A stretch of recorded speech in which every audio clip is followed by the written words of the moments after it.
முடியாது. அப்படியானால் பிற மத கலாச்சாரங்களையும் பிற மத பழக்க வழக்கங்களையும் பின்பற்றி கொண்டிருக்கும் ஒவ்வொரு முஸ்லீமும் அந்த இனத்தை சார்ந்தவர் அல்லவா?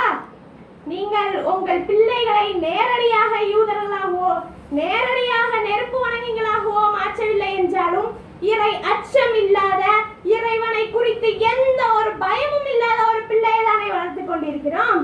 மறுமையில முதல் கேள்வியை தொழுகையை பற்றியதானே இருக்கும். எந்த பிள்ளைங்க தொழுகையை தவறாது தொழுறாங்க சொல்லுங்க?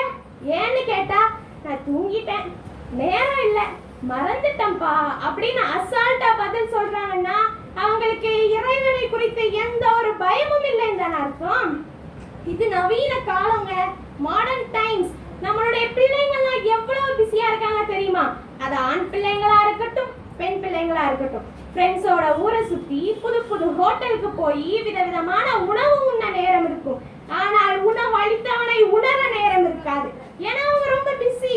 ஃப்ராக் என்ன, லெஹங்கா என்ன, ஷர்ட் என்ன, கோட் என்ன, மார்க்கெட்ல என்ன புது புது ட்ரெஸ் வருதோ அதெல்லாம் உடனே வாங்கி உடுத்த நேரம் இருக்கும். ஆனால் உடை கொடுத்தவனை அடைய நேரம் இருக்காது.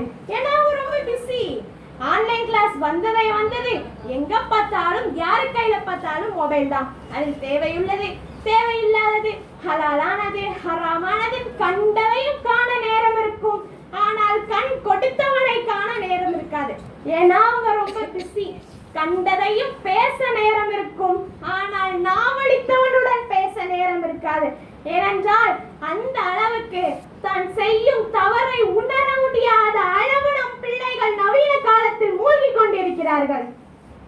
நபி ஸல்லல்லாஹு அலைஹி வஸல்லம் அவர்களுடைய மரணத்துக்கு பிறகு அபூபக்கர் ரலியல்லாஹு அன்ஹு கலீஃபாவாக இருந்த காலத்தில் நடந்த போர்ல குர்ஆனை மனனம் செஞ்ச ஹாஃபில்கள்லாம் மரணம் அடைஞ்சாங்க, ஷஹீதாக்கப்பட்டாங்க.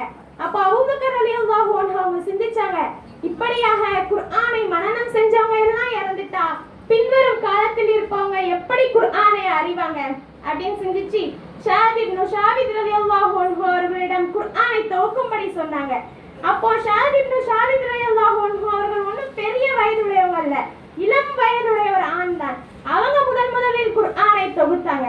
அதுக்கு பிறகு சில பல மாற்றங்கள் நடந்து இன்று நம் கையில் நம்முடைய இல்லங்களை மிக எளிமையான வடிவில் குர்ஆன் இருக்கிறது.